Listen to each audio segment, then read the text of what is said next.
నమస్కారం అండి. ఈరోజు మనము క్యాన్సర్ గురించి తెలుసుకుందామండి.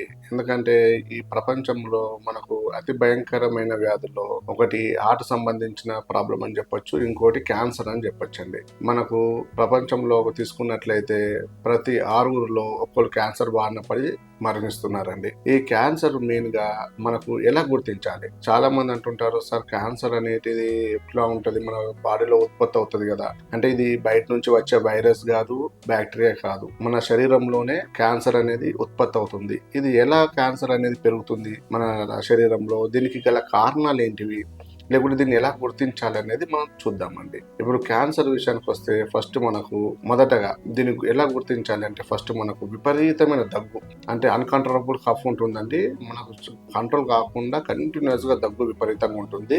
దానివల్ల మనకు క్యాన్సర్ వచ్చే అవకాశాలు ఉన్నట్టుగా కొంచెం గుర్తించాలి. అలాగే మెయిన్ గా దగ్గుతో పాటు కొంచెం శ్వాస ఇబ్బందికరంగా ఉండడం, కొంచెం శ్వాస సడన్ గా ఒక్కొక్కసారి సడన్ గా శ్వాస తీసుకోవడం కష్టంగా ఉండడం, అలాగే దానితో పాటు కొన్ని స్వాలో అంటే మింగడం, ఏదన్నా చిన్న మనము మింగుతున్నప్పుడు విపరీతమైన గొంతులో నొప్పి రావడం, మింగలేకపోవడం, ఇలాంటి లక్షణాలు అనేటివి కూడా మన క్యాన్సర్ కు దారితీసే అవకాశాలు ఉంటాయండి. దానితో పాటు మేజర్ గా మనకు బ్లీడింగ్ ఎక్కువగా ఉంటుంది. అంటే ఆ బ్లీడింగ్ ఎలా అంటే రక్తస్రావం ఎలా జరుగుతుంది అంటే పైల్స్ ప్రాబ్లమ్స్ ఉన్న వాళ్ళలో, అలాగే ఫిస్టులా ఉన్న వాళ్ళలో కొంతమందిలో బ్లడ్ పడిపోతూ ఉంటది. ఆ రక్తం పడుతున్నప్పుడు కొంతమందికి ఎలాంటి నొప్పి ఉండదు. నొప్పి లేనప్పుడే మనం అది జాగ్రత్తగా మనము చూయించుకోవాలండి క్యాన్సర్ కాదా అని.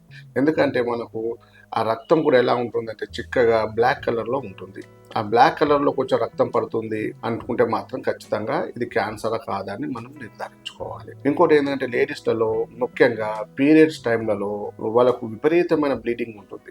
నెల కరెక్ట్ గా ఉన్నప్పుడు కూడా కొంతమంది అమ్మాయిలలో వాళ్ళకు నెలసరి టైంలలో వచ్చే బ్లీడింగ్ అనేది కంటిన్యూస్ గా 10 రోజులు 20 రోజులు అలా కొంతమందికి నెల రోజుల పాటు విపరీతమైన బ్లీడింగ్ ఉంటుంది. ఆ బ్లీడింగ్ వల్ల కూడా మనకు గర్భాశయంలో ఏమైనా కణుతులు ఉన్నాయా, ఫైబ్రాయిడ్స్ అంటామండి, ఆ కణుతులలో ఏదైనా క్యాన్సర్ ఏమైనా ఉందా, లేకుంటే నార్మల్ గడ్డలా, అవన్నీ మనం చూపించుకోవాలండి. ఎందుకంటే ఎక్కువగా మన కంటిన్యూస్ గా బ్లీడింగ్ అవుతున్నట్లయితే. ఇంకా మెయిన్ గా ఏంటంటే మనకు అలసట, విపరీతంగా అలసట అనేది ఉంటుందండి. ఏ పని చేయలేకపోతుంటాం, చాలా నీరసంగా ఉంటాం, ఏదైనా పని చేయాలన్నా మనకి ఇంట్రెస్ట్ ఉండదు, ఎప్పుడు డ్రౌజీగా ఉంటది, మత్తుగా ఉంటది, ఇలాంటి లక్షణం ఉంటుందండి. ఇంకోటి వెయిట్ లాస్ అయిపోవడం, సడన్ గా వెయిట్ లాస్ అయిపోతూ ఉంటారు. అంటే ఒకటే నెలలో వాళ్ళు 5 నుంచి 6 కేజీల వరకు తగ్గుతూ ఉంటారు. అంత ఎక్కువ వెయిట్ లాస్ అయినప్పుడు కూడా మనకు క్యాన్సర్ అనేది పెరిగే అవకాశాలు ఉంటాయి. క్యాన్సర్ కణాలు అనేవి మన శరీరంలో వృద్ధి చెందే అవకాశాలు ఉంటాయి. ఈ క్యాన్సర్ కణాలు ఏంటిది అంటే మన బాడీలో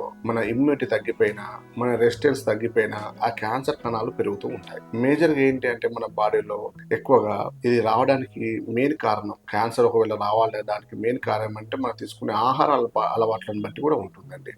ఎక్కువగా మనము ఆయిల్ పదార్థాలు ఎక్కువ తీసుకోవడం, అంటే విపరీతంగా డీప్ ఫ్రైస్ తింటుంటాం కదండి. ఎక్కువ వంట చేస్తున్నప్పుడు ఎక్కువగా ఆయిల్ డీప్ ఫ్రై చేయడము, ఎక్కువ ఆయిల్ డీప్ ఫ్రై ఎక్కువ అని మనకు 100 డిగ్రీ సెంటీగ్రేడ్ కంటే ఎక్కువగా వాటిని వేపుడు చేయడము, అలాంటి చేసినప్పుడు కూడా ఆ ఆయిల్ అలాంటి పదార్థాలు తీసుకున్నప్పుడు కూడా అందులో నుంచి మనకు ఫ్రీ రాడికల్స్ అనేవి ఉత్పత్తి అవుతుంటాయి. ఆ ఫుడ్లో ఫ్రీ రాడికల్స్ ఉత్పత్తి అయినప్పుడు ఏమవుతుందంటే మన బాడీలో ఉన్న మన కణజాలాలు అనేవి దెబ్బతింటాయి. కణజాలాలు దెబ్బతినిపోయి అక్కడ నుంచి వచ్చే కణాలు అనేవి పూర్తిగా నశించిపోతాయి. ఆ కణాలు పూర్తిగా అబ్నార్మల్ గా డెవలప్ అవుతూ ఉంటాయి. అంటే అది ఆ కణాలు అనేటివి అబ్నార్మల్ కణాలు అనేటివి పక్కకి వెళ్ళిపోయి ఆ వాతంటే అవే డెవలప్ అవుతూ ఉంటాయి. వాటికి సపరేట్ గా రక్త ప్రసరణ తీసుకుంటాయి.